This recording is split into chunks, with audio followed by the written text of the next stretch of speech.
नामश्चितेन भागवत की मुख्य प्रसंग जो होते हैं उन्हें प्रवेश करना। भागवता नाम तस्य तेनम युग्रामि मुक्तियतमानवे श्रीशूतुवाचा निरशोमलः। अब भागवत जी की प्रथम सीढ़ी में प्रवेश करने जा रहे हैं। आनंद का अर्थ आपने समझा। 88,000 ऋषि। कितने ऋषि हैं? 88,000। छोटे छोटे संत हैं। एक बार वैकुंठ धाम में गए। भगवान नारायण भगवान से बोलने लगे। तपो ज्ञान विद्यः मुक्ति मम लक्षणेन स्थानम प्रदान स्वरूपाम वैकुंठा सर्वव्यापिनो हरि शरणम। भागवत में 88,000 ऋषि भगवान वैकुंठ में जाते हैं, लक्ष्मी नारायण भगवान के वैकुंठ, और भगवान से जाकर के एक सवाल पूछते हैं। मेरी माँ कि हमने खूब गीता भागवत शास्त्र सब सुना है,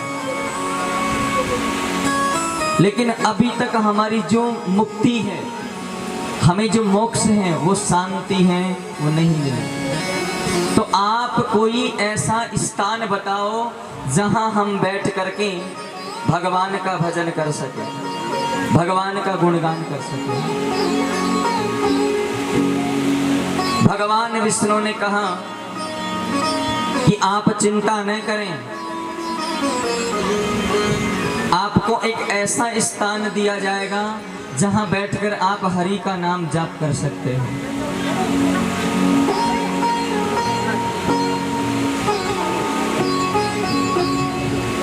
भगवान विष्णु ने वैकुंठ धाम से अपना सुदर्शन चक्र छोड़ा। सूक्ष्म रूप से समझना।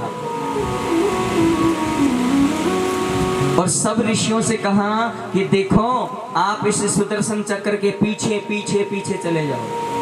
जहां ये चक्र शांत हो जाए, रुक जाए, वहीं बैठकर तुम हरि नाम भजन करने लग जाना।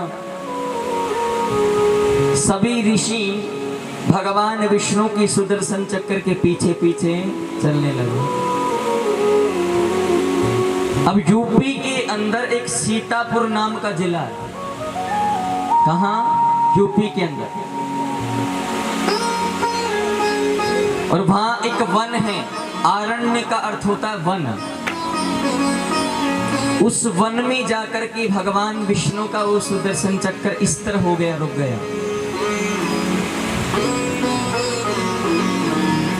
वहीं सभी संत बैठ गए। छोटे छोटे संत हैं।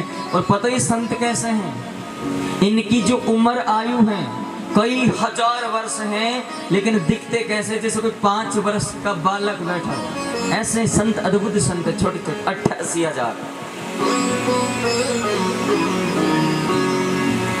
और जा बैठ कर के ये संत जब भगवान की कथा सुनने के लिए लालायित हुए, भगवान की हरि नाम जपने के लिए बैठे, और उन्होंने 1000 कितना 1000 दिवस तक अनुष्ठान करने की सोची कि हम 1000 दिवस तक बैठ करके भगवान का जाप करेंगे, कथा सुनेंगे। और जहां ये विराजमान हुए उस क्षेत्र का नाम है नैमिषारण्य। आरण्य का अर्थ होता है वन। अरण्यत इति वनः। क्या अर्थ होता है? आरण्य। उबा से आ रहे हैं आप। इसका कारण समझते हो? आपका मन तो है लेकिन बॉडी प्रेजेंट नहीं।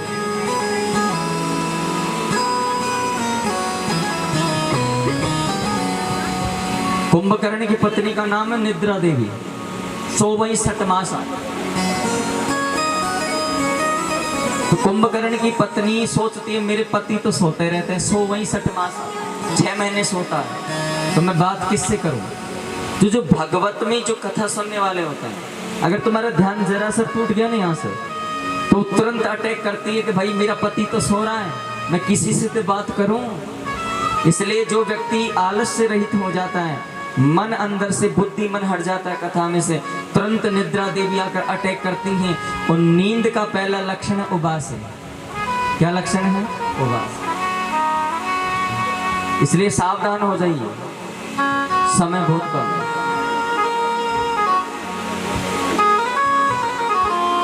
भक्तों, 88,000 ऋषि अब सोचने लगे कथा कौन सुनाए।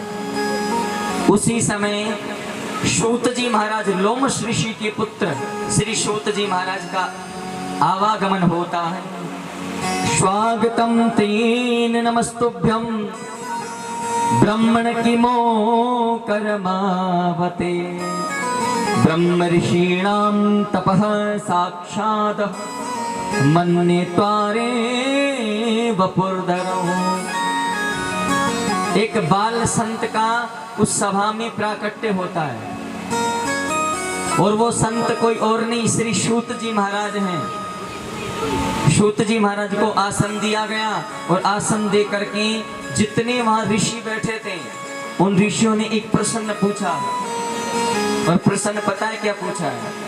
अज्ञानांत विद्वंसः कोटि सूर्य समप्रभा सुताख्यायी कथा सारम। सुताख्यायी कथा सारम, ध्यान से सुनना आप लोगों के लिए। मम कर्णा रसायनम। 88,000 ऋषियों ने पूछा कि हम अंधकार में पड़े हुए हैं, अंधकार से प्रकाश की ओर हमें जाना है, तो आप हमारे अंदर प्रकाश डालिए। अज्ञानांध विध्वंस कोटि सूर्य समप्रभा सुताख्यायी कथा सारम मम कर्ण रसायन। देखो, मैं संस्कृत इसलिए नहीं बोलता, वरना मुझे कंठस्थ भागवती संस्कृत नहीं आता, क्योंकि आप लोगों को समझ में कम आता है, इसलिए मैं हिंदी का प्रयोग ज्यादा करता हूं।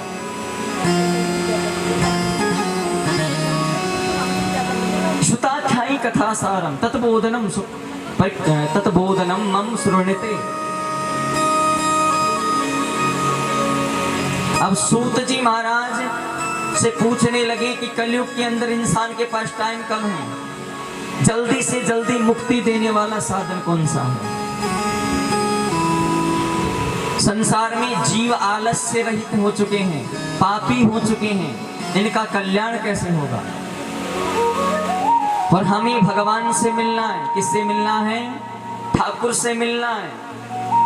उस ठाकुर से मिलने के लिए हमें क्या करना होगा? आपने कभी सोचा कि मुझे भगवान से मिलना है? यू विथली सिकोड़ भगवान से मिलना, आपने विचार बनाया? बनाओ एक बार, चले जाना है। जब हमारी सिर्फ 5 वर्ष की आयु थी, और श्री पद्म श्री नारदा जी महाराज के आश्रम जब हम पढ़ते थे, सिर्फ 5 वर्ष की आयु थी तब। तो 5 वर्ष की आयु में ही मेरे दिमाग में एक सवाल आ गया था कि जाना है। क्या करना है? जाना है।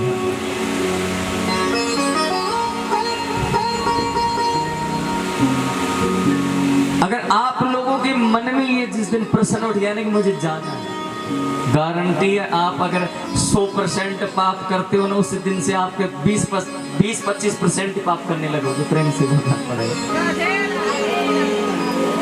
हमने ये जाना था कि जाना है।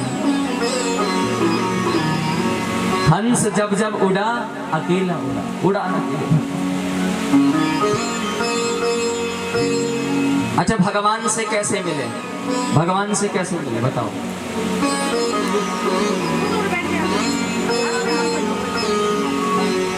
बोलो, भगवान से कैसे बताओ? भगवान कहाँ रहते हैं? ये तो हृदय लेके आते हैं पहले। चलो आपका हृदय को चीर के देखते हैं, भगवान निकलते हैं। महाराज जी, भगवान तो बाद में दिखे, पहले यमराज जी दिखे। हाँ, भगवान जी तो बाद में, पहले यमराज जी आए।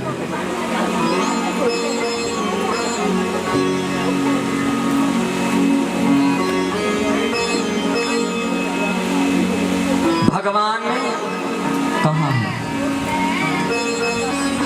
श्री तुलसीदास जी श्री रामचरितमानस में क्या लिखते हैं? हरि व्यापक सर्वत्र समाना, प्रेमत प्रगट होई मैं जा। भगवान हर जगह है। अब तुम ये कहोगे कि नाली में भी भगवान है? नहीं है। नाली में भगवान कैसे है? तो हरि व्यापक सर्वत्र समाना, प्रेमत प्रगट होई मैं जाना। आपको भगवान से मिलना है ना, भगवान से बातें करनी है, उनसे अपनी बातों को शेयर करना है। तो मन मेरा मंदिर शिव तेरी। सबसे बड़ा मंदिर कौन है? यहाँ है भगवान, लेकिन है नहीं, सिर्फ बातें बना रहे हैं। भगवान इतने सारे बड़े, इतनी सी छोटी सी जगह में भगवान बहुत बड़े, और इतनी सी छोटी सी जगह में भगवान कैसे आएंगे? वैसे आने में आ जाते खंभ के अंदर भगवान घुस गए थे, खंभ के अंदर।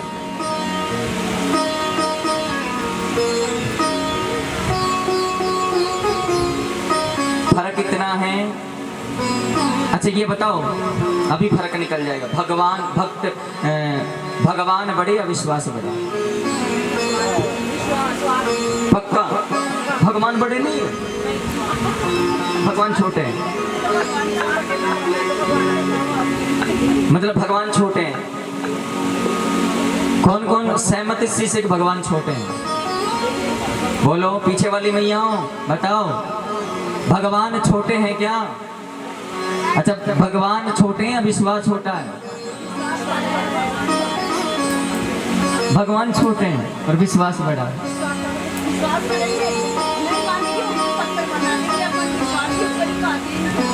ये सत्य बात है। भगवान विश्वास से कई लाख गुना बड़े हैं, लेकिन तुम्हारा विश्वास भगवान से भी कहीं बड़ा होना चाहिए। प्रेम से बोलना, तुम्हारी सोच भगवान से भी कहीं बड़ी होनी चाहिए। जोर से बोलना। किस किस को मिलना है? बातें करनी है, तो ऐसा नहीं, प्रेम से चलना। अरे सावरे से मिलने का